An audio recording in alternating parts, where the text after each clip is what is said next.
엄마, 나 결혼할 것 같아. 딸의 한마디에 손에 들고 있던 에르메스 머그컵이 탁자 위로 덜그럭 떨어질 뻔했습니다. 20년간 내 손끝 하나로 패션 브랜드를 일궈낸 여자, 직원들 사이에서 프라다를 입은 악마라고 불리는 제가 이토록 당황한 건 처음이었습니다.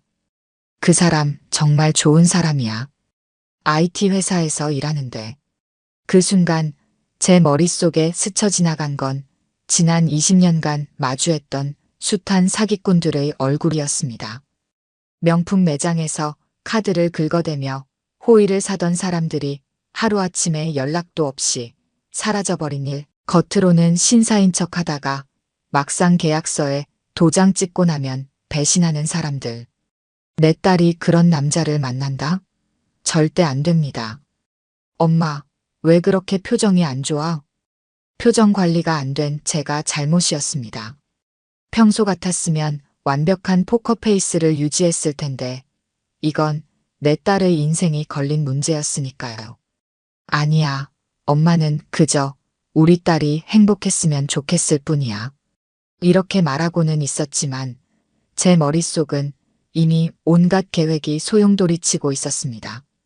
아니, 소용돌이가 아니라 태풍이 몰아치는 중이었죠. 제가 할 수 있는 모든 방법을 동원해서 이 남자를 검증해야만 했습니다.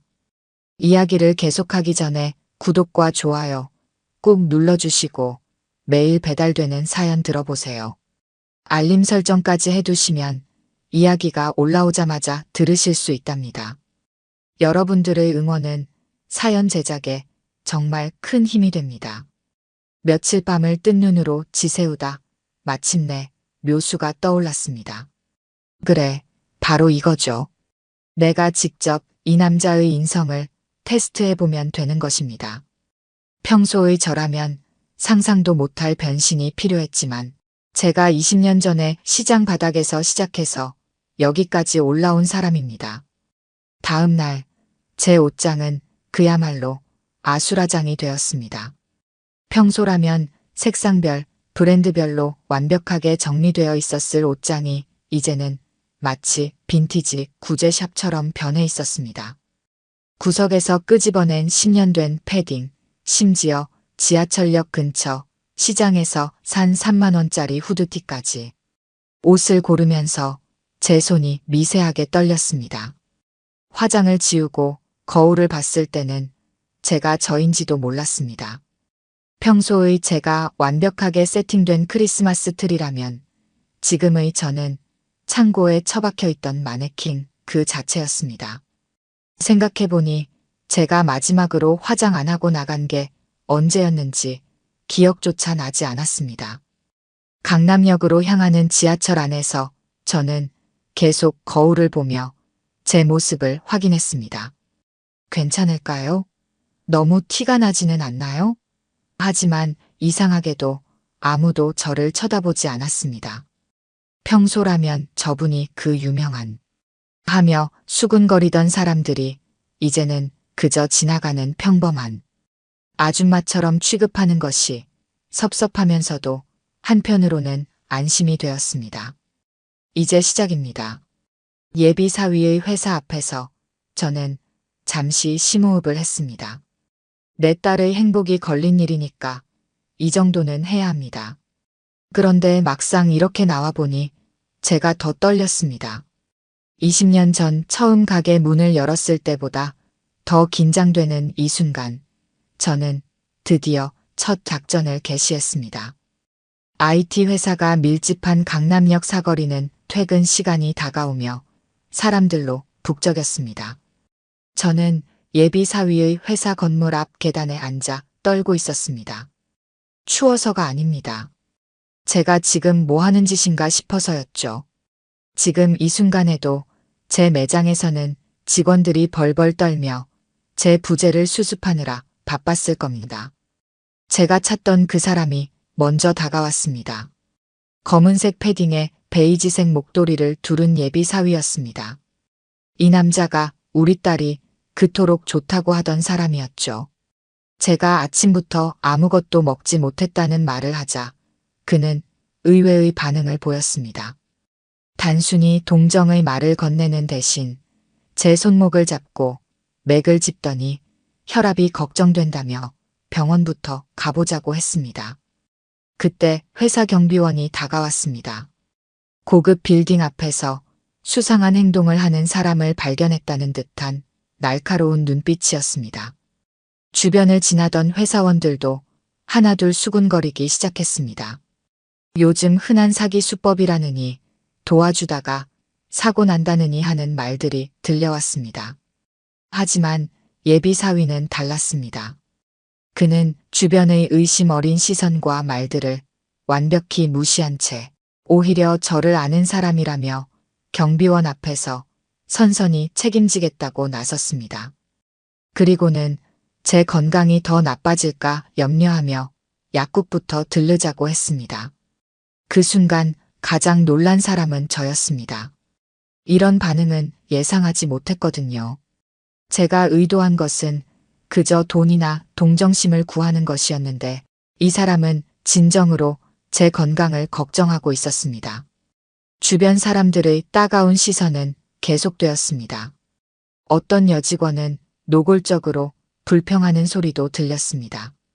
하지만 예비 사위는 그 모든 것을 귓등으로도 듣지 않는 듯 했습니다. 대신 제 몸 상태를 걱정하며 천천히 일으켜 세워주었고 자신의 목도리까지 풀어 제게 둘러주었습니다. 첫 시험은 이미 예상과 다른 방향으로 흘러가고 있었습니다. 제가 시험하러 나왔다가 오히려 이 사람의 진심에 감동받고 있는 자신을 발견한 것입니다. 하지만 이제 시작일 뿐이었습니다.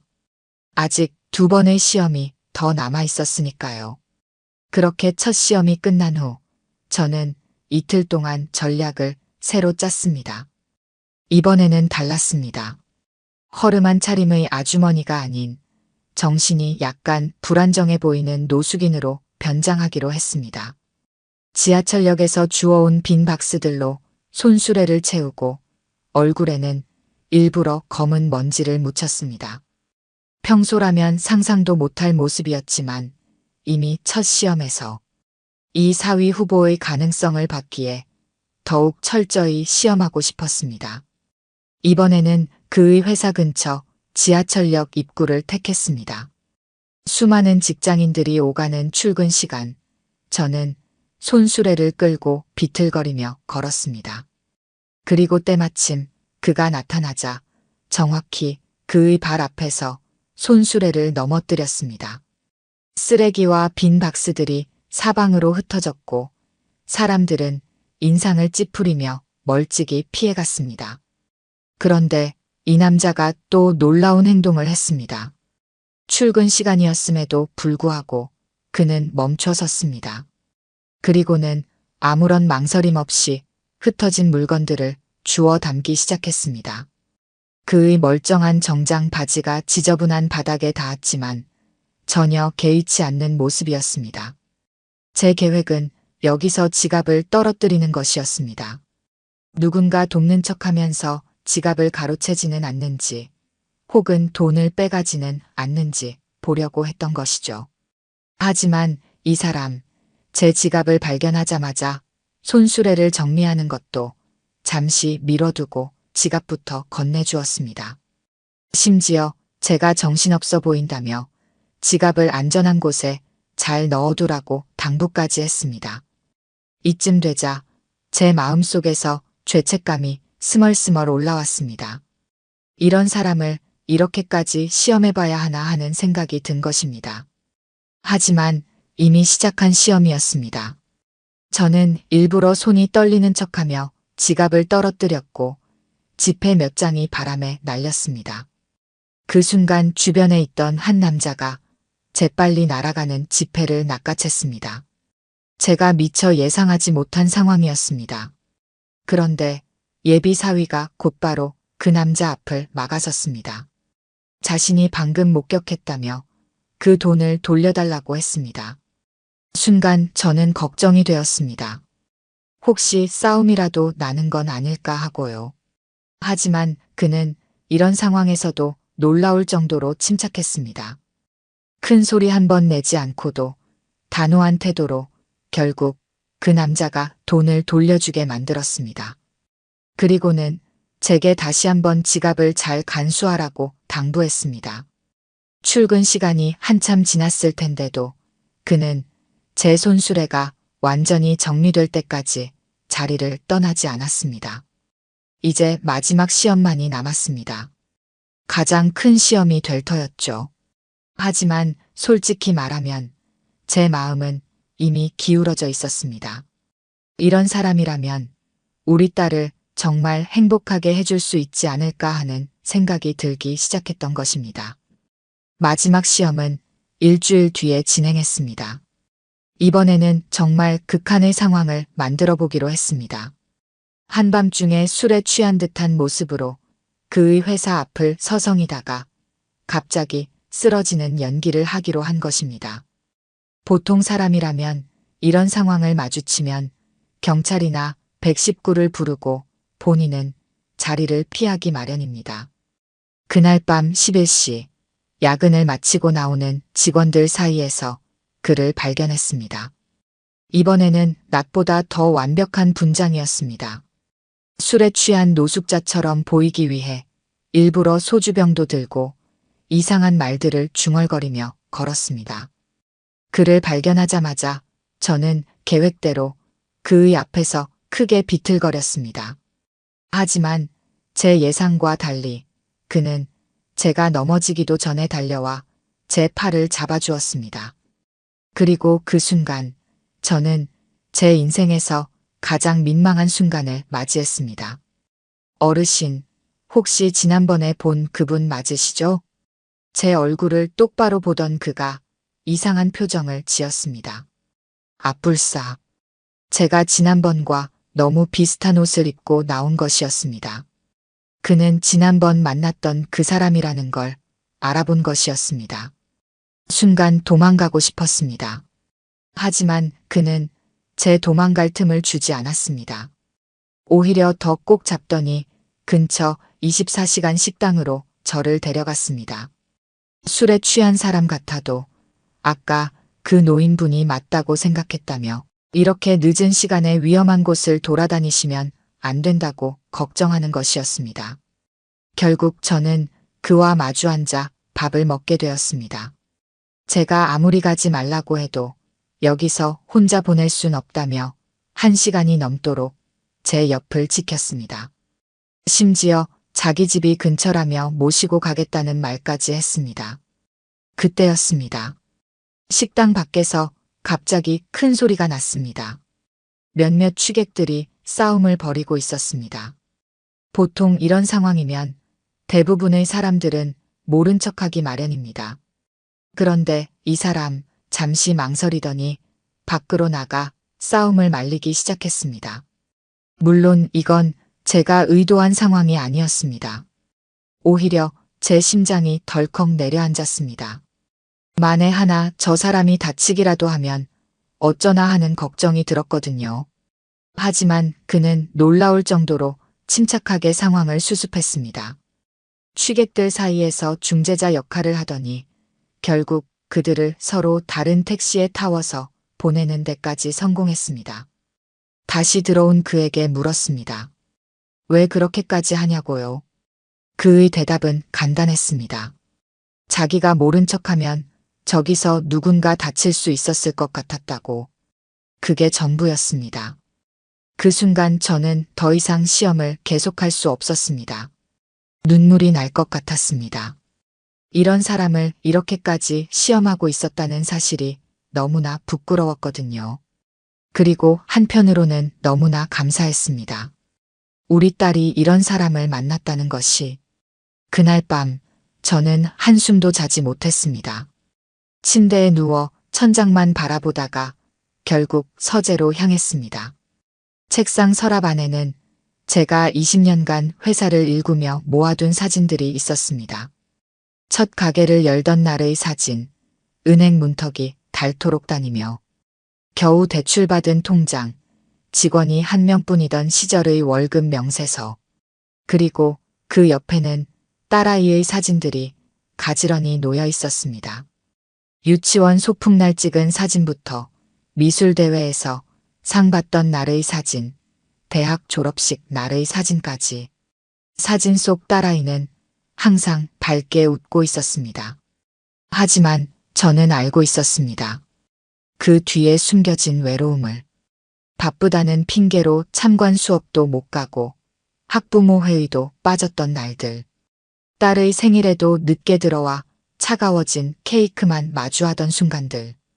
제가 성공을 위해 딸에게 못해준 것들을 이제는 사위가 해줘야 한다고 생각했습니다. 그래서 더 철저하게 시험했던 걸지도 모릅니다. 하지만 이제는 알겠습니다. 제가 찾던 건 돈 많은 사위가 아니었습니다. 진정으로 따뜻한 마음을 가진 사람이었습니다. 다음 날 아침 회사에 들어서자마자 비서를 불렀습니다. 오늘 모든 일정을 비워주세요. 그리고 시내 최고급 레스토랑 자리를 예약해주세요. VIP룸으로요. 그리고 딸에게 전화를 걸었습니다. 오늘 저녁에 그 사람을 만나고 싶다고 했습니다. 딸은 처음에는 놀란 듯 했지만 이내 기뻐하며 약속을 잡았습니다. 엄마, 정말 괜찮으신 거예요? 갑자기 만나자고 하시고. 딸의 목소리에는 걱정이 묻어 있었습니다. 그도 그럴 것이 전에는 한 번도 먼저 만나자고 하지 않았으니까요. 늘 바쁘다는 핑계만 대던 제가 갑자기 저녁 식사를 하자고 하니 의아했을 것입니다. 그래, 이제는 만나봐야 할 것 같아서. 내가 그렇게 좋아하는 사람이니까. 전화를 끊고 나서 한참을 창밖만 바라보았습니다. 20년 전 이 자리에 처음 앉았을 때가 생각났습니다. 그때는 성공이 전부인 줄 알았습니다. 돈과 명예가 있으면 모든 게 해결될 거라 믿었습니다. 하지만 이제는 압니다. 그것들보다 더 중요한 게 있다는 것을. 오후 내내 거울을 보며 옷을 골랐습니다. 평소처럼 화려하게 할까 고민하다가 가장 단아한 원피스를 골랐습니다. 머리도 평소보다 단정하게 했습니다. 왠지 제가 늘 하던 모습 그대로를 보여주고 싶었습니다. 레스토랑으로 가는 차 안에서 손이 떨렸습니다. 이상하죠? 수천억 원의 계약서에 사인할 때도 떨리지 않던 손이 오늘따라 유난히 떨렸습니다. 어쩌면 진실을 밝히는 게 두려웠는지도 모릅니다. 제가 그를 속이고 시험했다는 사실을 알면 그는 어떤 반응을 보일까요? 레스토랑 VIP룸에 먼저 도착해서 기다리는 동안 지난 며칠간의 일들이 주마등처럼 스쳐 지나갔습니다. 그가 보여준 따뜻한 마음들, 그 진심 어린 걱정과 배려가 떠올랐습니다. 그리고 문이 열렸습니다. 딸이 들어왔습니다. 그리고 그 뒤를 따라 들어온 예비 사위의 얼굴이 순간 굳어버렸습니다. 아마도 매번 거리에서 보던 그 허름한 모습과 너무나 다른 제 모습에 놀랐을 것입니다. 하늘색 샤넬 원피스를 입고 진주 목걸이를 한 제 모습은 그가 알던 거리의 그 아주머니와는 너무나도 달랐으니까요. 앉으시죠. 제가 먼저 입을 열었습니다. 딸은 영문을 모르고 자리에 앉았지만 예비 사위의 얼굴은 점점 더 하얗게 변해갔습니다. 샴페인을 따르는 웨이터의 손길도 코스 요리를 설명하는 셰프의 목소리도 그에게는 들리지 않는 듯 했습니다. 놀라셨죠? 제가 바로 이 아이의 엄마입니다. 말을 꺼내자마자 딸이 의아한 표정을 지었습니다. 당연했습니다. 자기 엄마가 왜 이런 말을 하는지 전혀 이해하지 못했을 테니까요. 하지만 예비 사위의 표정은 달랐습니다. 그의 눈에서 깨달음의 빛이 스쳐 지나갔습니다. 사실 저는 지난 며칠간 당신을 시험했습니다. 거리에서 만난 그 아주머니가 바로 접니다. 죄송합니다. 순간 딸이 엄마 하고 소리를 질렀습니다. 그리고 예비 사위를 향해 미안하다는 말을 연신했습니다. 하지만 예비 사위는 오히려 조용히 웃음을 지었습니다. 알고 계셨나요? 제가 물었습니다. 그의 반응이 너무나 담담했기 때문입니다. 아니요, 전혀 몰랐습니다. 하지만 이상하게도 그분이 낯설지 않다고 느꼈어요. 특히 눈빛이요. 딸을 바라보는 어머님의 눈빛과 똑같았거든요. 그 말에 제 눈시울이 뜨거워졌습니다. 이 사람은 거리의 낯선 노숙자에게서도 딸을 사랑하는 어머니의 눈빛을 읽어냈다는 말이었습니다. 저는 그를 의심하고 시험했는데 그는 오히려 제 안에 있는 모성을 발견했던 것입니다. 첫날 회사 앞에서 쓰러지실 뻔했을 때부터 느꼈어요. 그분의 눈빛에서 뭔가 특별한 것이 있다고요. 그리고 두 번째 만났을 때 손수레를 넘어뜨리셨잖아요. 그때도 왠지 모르게 그분이 궁금했습니다. 마지막 밤에는 확실히 알아봤죠. 하지만 굳이 말씀드리지 않았어요. 분명 이유가 있으실 거라고 생각했으니까요. 딸은 놀란 표정으로 우리의 대화를 듣고 있었습니다. 그리고 이내 울음을 터뜨렸습니다. 엄마, 어떻게 그런 위험한 짓을 하셨어요? 밤거리에서 쓰러지는 연기를 하시다니. 내 엄마는 그만큼 내가 소중했던 거야. 내 인생의 반쪽이 될 사람을 제대로 알고 싶었던 거지. 예비 사위가 딸의 어깨를 감싸 안았습니다. 그리고 제게 말했습니다. 어머님, 전 이해합니다. 제가 어머님의 딸을 평생 책임져야 할 사람이잖아요. 시험해보고 싶으셨겠죠. 그런데 이렇게까지 하시면서 딸을 걱정하시는 어머님이 계시다는 게 오히려 저한테는 큰 행복입니다. 그 순간 저는 참았던 눈물을 터뜨리고 말았습니다. 20년간 냉철한 사업가로 살아오면서 한 번도 공개적으로 울어본 적 없었는데 이날은 달랐습니다. 지난 20년간 엄마로서 잘해준 게 없어. 일한다는 핑계로 내 곁에 많이 있어주지도 못했고, 그래서 더 좋은 사람을 만나길 바랐던 거야. 넌 정말 좋은 사람을 만났구나. 딸이 제 손을 잡았습니다. 그리고 예비 사위도 제 다른 손을 잡았습니다. 그렇게 우리는 한동안 말없이 서로를 바라보았습니다. VIP룸 안의 호화로운 샹들리에 빛이 우리 세 사람의 눈물을 비추고 있었습니다. 어머님, 제가 지난번에 도와드렸던 그 마음 그대로 딸을 사랑하고 지키겠습니다. 돈이나 지위가 아닌 진심으로요. 그의 말에 고개를 끄덕였습니다. 이제 더 이상의 시험도 의심도 필요 없었습니다. 레스토랑을 나서는 길, 제 마음은 이미 봄날처럼 따뜻해져 있었습니다. 한 달 뒤 결혼식장에서 저는 축사를 하면서 이 이야기를 털어놓았습니다. 하객들은 처음에는 놀랐지만 이내 감동의 눈물을 흘렸습니다. 특히 예비 사위의 회사 동료들은 그제서야 그가 왜 그 시기에 자주 지각을 했는지 이해했다며 웃었습니다. 오늘 이 자리에 계신 모든 분들, 우리는 가끔 사람의 진정한 가치를 돈이나 지위로 판단하려 합니다. 하지만 제가 이번 일을 통해 깨달은 건 진정한 가치는 그 사람의 마음에 있다는 것입니다. 아무도 보지 않는 순간에도 변함없이 따뜻한 마음을 가진 사람, 그것이 바로 제가 찾던 사위였습니다. 이제 저는 매주 일요일이면 사위와 딸이 사는 작은 아파트로 찾아갑니다. 더 이상 거창한 변장이나 연기는 하지 않습니다. 대신 소박한 김치찌개를 끓여가지고 가죠. 그리고 그곳에서 제가 발견하는 건 일하느라 놓쳤던 소소한 일상의 행복입니다. 사위는 이제 제게 진정한 아들이 되었고 저는 다시 한번 엄마가 되어가고 있습니다. 오늘 들려드린 이야기가 여러분의 마음에 작은 울림이 되었기를 바랍니다. 아까 깜빡하신 분들이 계셨다면 좋아요와 구독 부탁드려요. 다음 사연을 들려드리는데 큰 힘이 된답니다. 그리고 여러분의 이야기도 댓글로 들려주세요. 다음 이야기 때 또 뵙겠습니다. 서울의 늦가을 밤 11시가 막 지나가려는 시간이었습니다. 편의점 유리창 너머로 흩날리는 낙엽이 쌀쌀한 계절의 끝자락을 알리고 있었습니다. 이수진 매니저는 매장 구석에서 재고 정리를 하다 문득 고개를 들었습니다. 한 여고생이 벌써 40분째 편의점 앞 벤치에 앉아 있었기 때문입니다. 낡은 교복 차림의 여학생은 간간히 어깨를 떨고 있었습니다.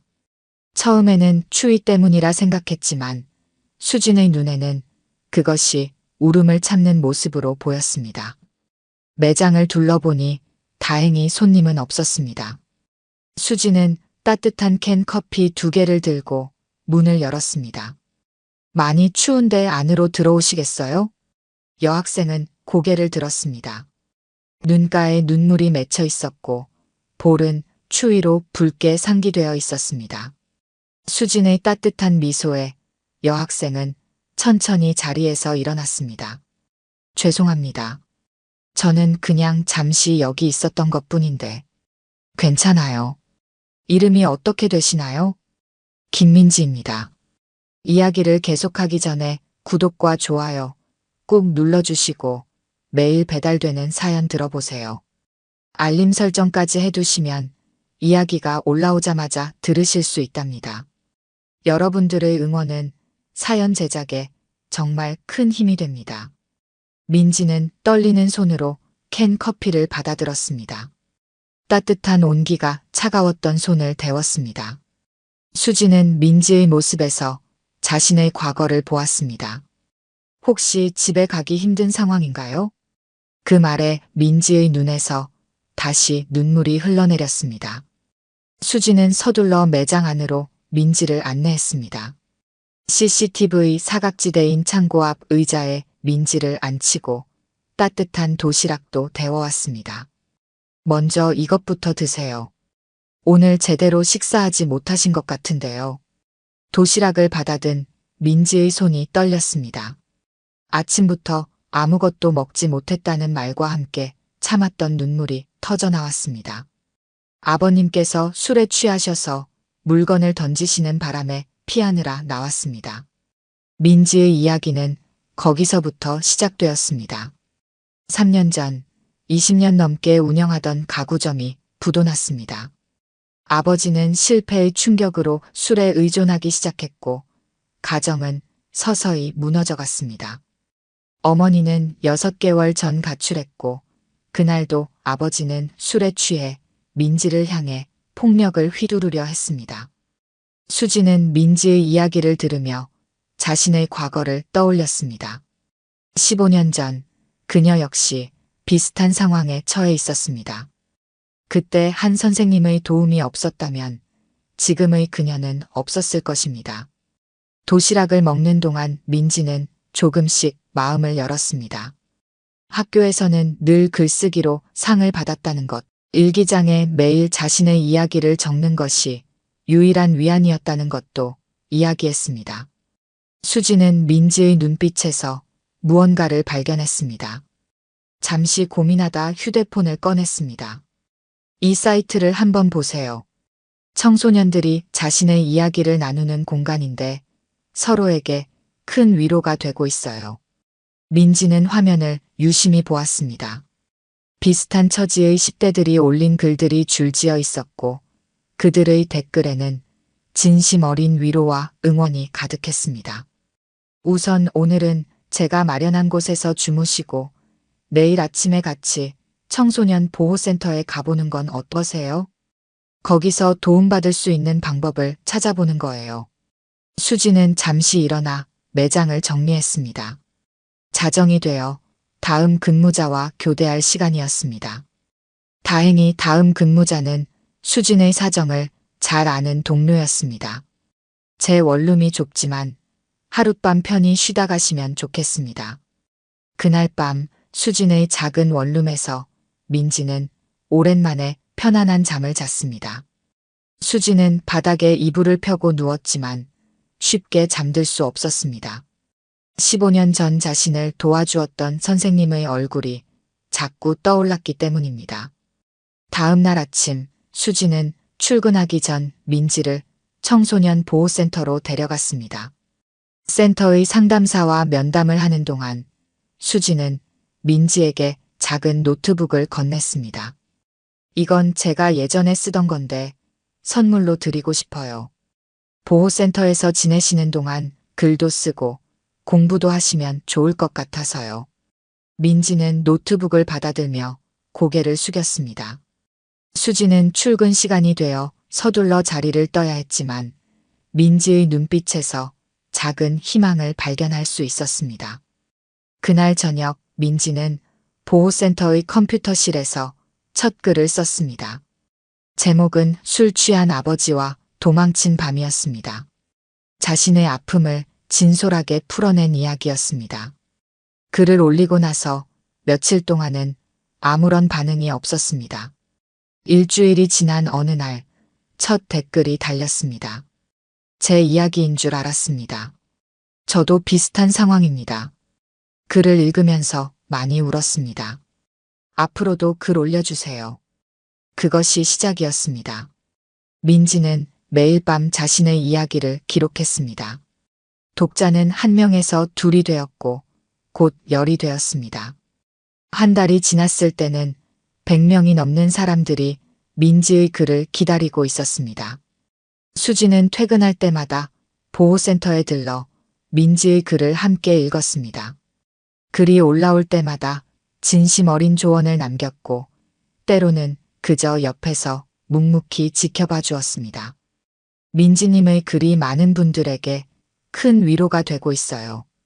이제 더 많은 사람들과 이야기를 나눠보는 건 어떨까요? 그렇게 그들의 새로운 도전이 시작되었습니다. 보호센터에서의 생활이 한 달째로 접어들었을 무렵 민지의 블로그는 예상치 못한 변화를 맞이했습니다.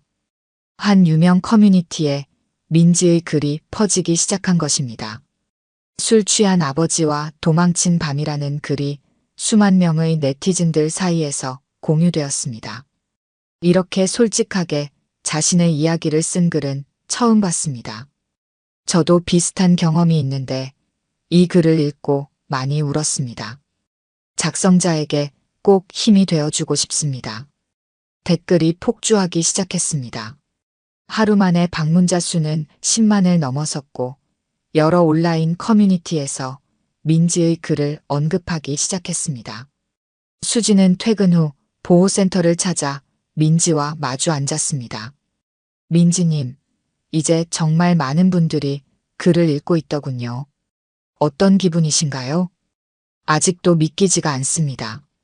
제가 쓴 글로 이렇게 많은 분들이 위로를 받으실 줄은 몰랐어요. 이제 더 나아가 볼 수 있을 것 같아요. 민지님의 이야기가 필요한 사람들이 훨씬 더 많을 것 같은데요. 수지는 자신의 휴대폰으로 인스타그램의 한 계정을 보여주었습니다. 청소년 문제를 다루는 인플루언서의 계정이었습니다. 게시물마다 수천 개의 좋아요와 댓글이 달려 있었고 팔로워는 50만 명에 달했습니다. 저도 이런 계정들을 보면서 생각했어요. 민지님의 이야기도 이렇게 더 많은 사람들에게 전해질 수 있을 것 같아요. 다음 날 민지는 인스타그램 계정을 만들었습니다. 첫 게시물에는 자신의 블로그 글 일부와 함께 작은 손글씨로 쓴 문구를 올렸습니다. 우리는 혼자가 아닙니다. 함께 이겨내요. 예상보다 반응은 빨랐습니다. 블로그를 통해 민지의 글을 읽었던 독자들이 인스타그램으로 몰려왔습니다. 일주일 만에 팔로워가 1만을 넘어섰고 매일 수백 개의 메시지가 도착했습니다. 저도 가정폭력 피해자입니다. 어떻게 신고하고 도움을 받을 수 있을까요? 비슷한 상황에 처한 동생이 있는데 어떻게 도와줄 수 있을까요? 민지님의 용기가 저에게도 힘이 되었습니다. 메시지를 확인하던 민지의 눈에 눈물이 고였습니다. 자신의 글이 이렇게 많은 사람들에게 영향을 미치고 있다는 사실이 믿기지 않았습니다. 한 달이 더 지났습니다. 민지의 인스타그램 팔로워는 5만을 넘어섰고 여러 언론에서 취재 요청이 들어오기 시작했습니다. 10대들의 숨은 이야기를 전하는 익명의 작가로 소개되었고 관련 기사들이 포털 사이트 메인을 장식했습니다. 민지님, 이제 실명으로 활동하는 것은 어떨까요? 수진의 제안에 민지는 깊은 고민에 빠졌습니다. 실명 공개는 큰 결심이 필요한 일이었습니다. 하지만 더 이상 숨어 있을 이유가 없다는 생각이 들었습니다. 네, 용기를 내보려고 합니다. 제 얼굴과 이름을 걸고 이야기하고 싶어요. 그게 비슷한 상황에 있는 친구들에게 더 큰 힘이 될 것 같아요. 실명 전환을 앞둔 어느 날, 민지는 보호센터 상담실에서 아버지를 만났습니다. 3개월간의 알코올 중독 치료를 받은 아버지는 많이 달라져 있었습니다. 민지야, 아빠가 정말 미안하다. 내가 쓴 글들을 다 읽었다. 그동안 내가 얼마나 힘들었을지. 아버지의 눈에는 눈물이 가득했습니다. 민지도 울었습니다. 하지만 이번의 눈물은 달랐습니다. 치유와 화해의 눈물이었습니다. 다음 날 민지는 자신의 얼굴이 담긴 영상을 올렸습니다. 안녕하세요. 저는 김민지입니다. 그동안 익명으로 글을 써왔지만 이제는 제 모습 그대로 여러분을 만나고 싶습니다. 우리의 이야기가 더 이상 어둠 속에 숨어 있지 않았으면 좋겠습니다. 영상은 하루 만에 100만 조회수를 돌파했습니다. 주요 방송사에서 인터뷰 요청이 쏟아졌고 청소년 인권 단체들이 연락을 취해왔습니다. 민지님, 청소년 가정폭력 예방 캠페인의 대표 연사로 초청하고 싶습니다. 김민지님의 스토리를 다큐멘터리로 제작하고 싶습니다. 전국 순회 강연을 제안드립니다. 수지는 이 모든 상황을 지켜보며 민지를 위한 체계적인 지원 방안을 고민했습니다. 단순한 SNS 활동을 넘어 더 큰 영향력을 행사할 수 있는 플랫폼이 필요했습니다. 민지님, 이제는 좀 더 체계적으로 활동해보는 건 어떨까요? 제가 도움이 될 만한 분들을 몇 분 알고 있는데요. 수진의 제안은 새로운 전환점이 되었습니다. 그들은 함께 청춘의 날개 프로젝트를 기획하기 시작했습니다. 이는 단순한 SNS 활동을 넘어 전국의 위기 청소년들을 실질적으로 지원하는 프로그램이 될 것이었습니다. 청춘의 날개 프로젝트는 예상보다 큰 반향을 일으켰습니다. 민지의 인스타그램 팔로워는 이미 100만을 넘어섰고 유튜브 채널 구독자도 50만에 육박했습니다. 하지만 진정한 변화는 그때부터였습니다. 한 대기업 임원이 민지의 캠페인을 접하고 재단 설립을 제안했습니다. 위기 청소년 지원을 위한 대규모 프로젝트였습니다. 초기 운영 자금으로 100억 원을 내놓겠다는 파격적인 제안이었습니다. 수지는 밤을 새워 사업 계획서를 검토했습니다. 재단 설립은 분명 큰 기회였지만 그만큼 책임도 막중했습니다. 특히 이사장 인선이 고민이었습니다.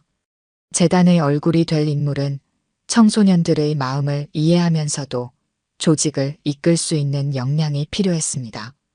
고민 끝에 수지는 파격적인 결정을 내렸습니다.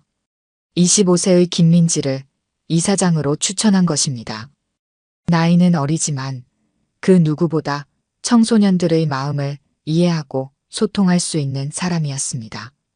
이사회는 경론 끝에 만장일치로 민지를 이사장으로 선임했습니다. 국내 최연소 재단 이사장의 탄생이었습니다. 언론은 이 파격적인 인사를 대대적으로 보도했습니다. 하지만 수지는 이에 만족하지 않았습니다. 재단의 안정적인 운영을 위해서는 전문성이 필요했습니다. 야간 대학원에 등록한 것은 그런 이유에서였습니다. 경영학 석사 과정, 특히 비영리 조직 운영을 전문적으로 공부하기로 했습니다. 낮에는 재단의 실무를 총괄하고 밤에는 대학원 강의실에서 경영 이론을 배웠습니다. 체계적인 조직 관리, 기금 운용, 프로젝트 기획 등 재단 운영에 필요한 모든 것을 배워나갔습니다. 민지 역시 자신만의 방식으로 혁신을 이뤄냈습니다. 전국의 청소년 보호시설을 직접 방문하며 현장의 목소리를 들었습니다. 그 과정에서 온라인 상담 플랫폼의 필요성을 발견했습니다. 24시간 언제든 도움을 요청할 수 있는 시스템이 필요했습니다. 재단은 IT 전문가들을 영입해 늘봄 애플리케이션을 개발했습니다. 실시간 상담, 긴급 지원 요청, 법률 자문 등이 가능한 종합 지원 플랫폼이었습니다. 출시 한 달 만에 다운로드 수 50만을 기록했습니다. 수진의 학업은 재단의 즉각적인 변화를 가져왔습니다. 조직 구조가 체계화되었고 기금 운용의 효율성이 높아졌습니다. 특히 해외 비영리 재단들의 운영 사례를 분석하며 배운 노하우는 큰 도움이 되었습니다. 1년이 지난 후 재단은 전국 30개 도시에 지부를 설립했습니다. 각 지부마다 전문 상담사와 법률 자문단을 배치했고 긴급주거 시설도 마련했습니다. 연간 지원 청소년 수는 1만 명을 넘어섰습니다. 민지의 이야기는 이제 전국의 청소년들에게 희망이 되었습니다.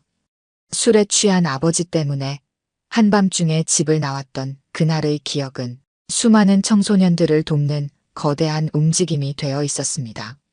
수진의 석사 논문 주제는 소셜미디어를 통한 청소년 지원 시스템의 혁신 사례 연구였습니다.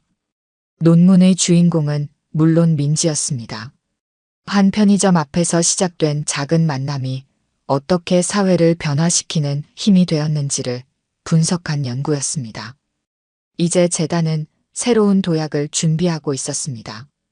국내를 넘어 아시아 전역의 청소년들을 지원하는 것이 다음 목표였습니다. 젊은 이사장과 전문 경영인의 만남은 예상보다 훨씬 큰 시너지를 만들어내고 있었습니다. 서울 강남의 한 빌딩 15층. 청춘의 날개 재단 이사장실에서 민지는 방금 도착한 보고서를 검토하고 있었습니다. 작년 한 해 동안 재단의 도움을 받은 청소년이 53,427명. 전년 대비 128% 증가한 수치였습니다. 지원 내용도 다양했습니다. 긴급 주거 지원 8,721건, 법률 자문 1만 2,543건, 심리 상담 3만 1,892건, 학업 지원 1만 5,274건. 특히 늘봄 애플리케이션을 통한 24시간 긴급 상담은 19만 8,532건을 기록했습니다. 위기 상황에서 즉시 전문 상담사와 연결되는 시스템은 여러 생명을 구했습니다.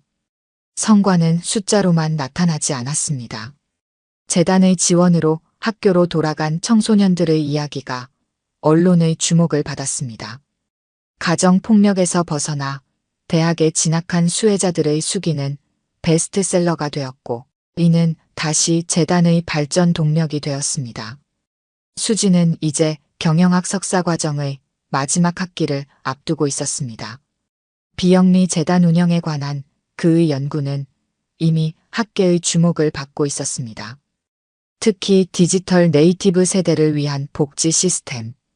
혁신 이론은 여러 비영리 단체들이 벤치마킹하는 모델이 되었습니다. 재단의 혁신은 계속되었습니다. 전국 각지의 지부는 이제 50개로 늘어났고 각 지부마다 특성화된 프로그램을 운영했습니다. 부산 지부는 해운대 인근 유휴 건물을 개조해 청소년 예술 교육센터로 만들었고 전주 지부는 한옥마을에 청소년 창업지원센터를 열었습니다. 특히 주목할 만한 것은 청춘 멘토링 프로그램이었습니다.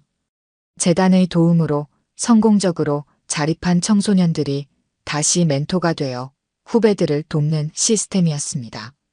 전국적으로 1,237명의 멘토가 활동하고 있었습니다.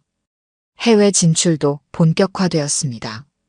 일본 도쿄와 베트남 하노이에 첫 해외 지부가 문을 열었습니다.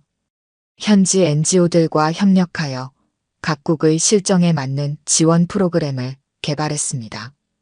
특히 늘봄 애플리케이션의 다국어 버전은 아시아 전역에서 호평을 받았습니다.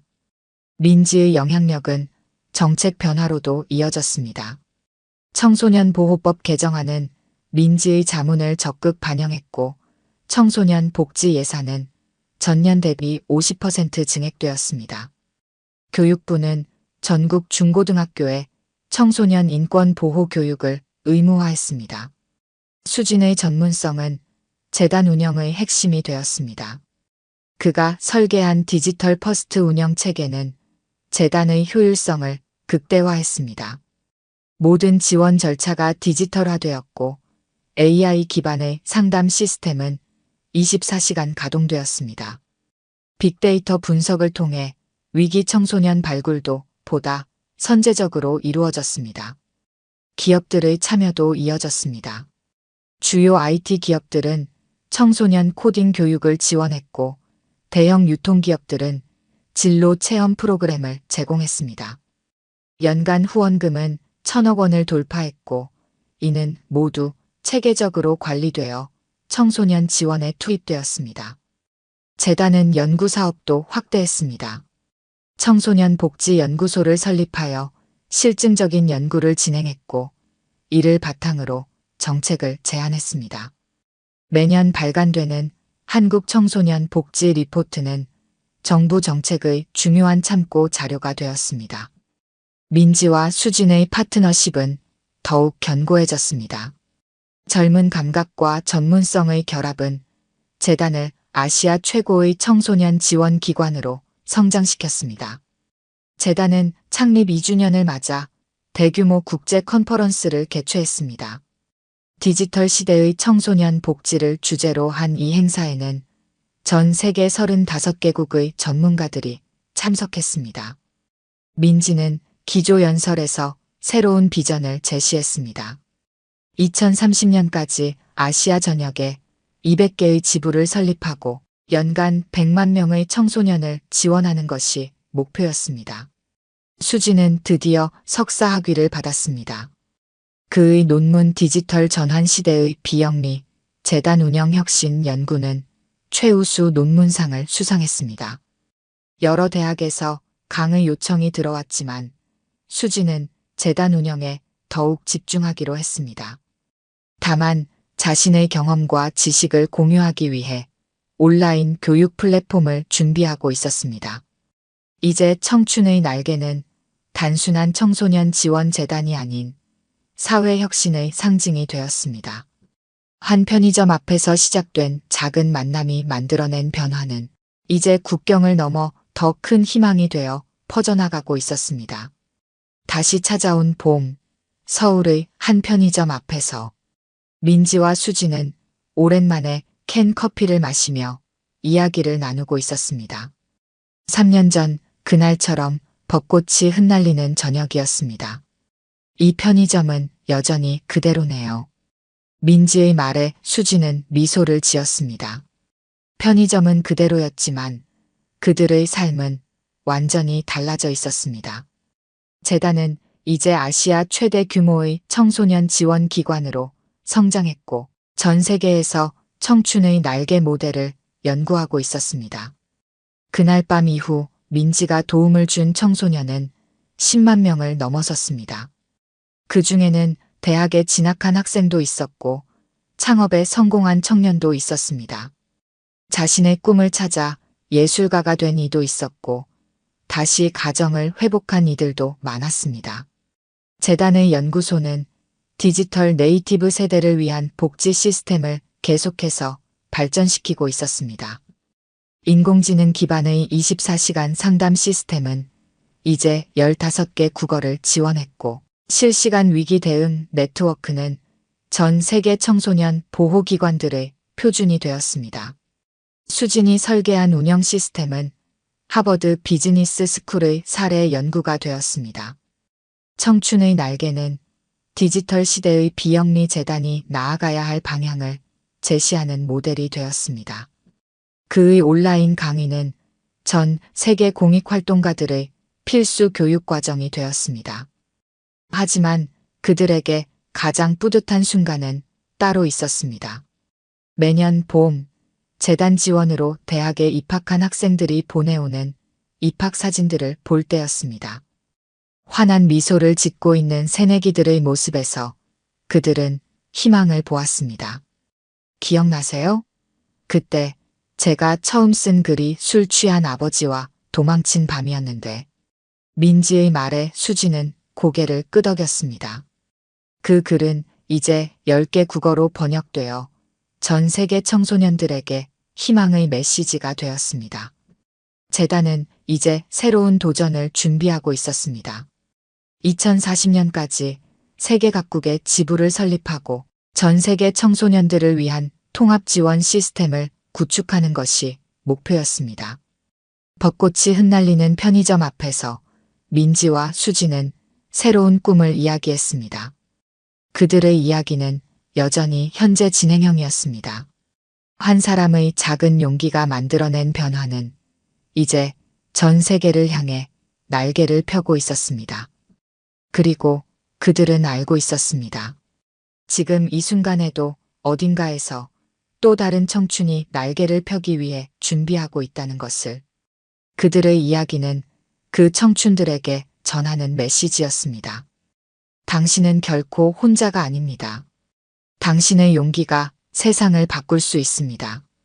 오늘 들려드린 이야기가 여러분의 마음에 작은 울림이 되었기를 바랍니다. 아까 깜빡하신 분들이 계셨다면 좋아요와 구독 부탁드려요. 다음 사연을 들려드리는데 큰 힘이 된답니다. 그리고 여러분의 이야기도 댓글로 들려주세요. 다음 이야기 때 또 뵙겠습니다.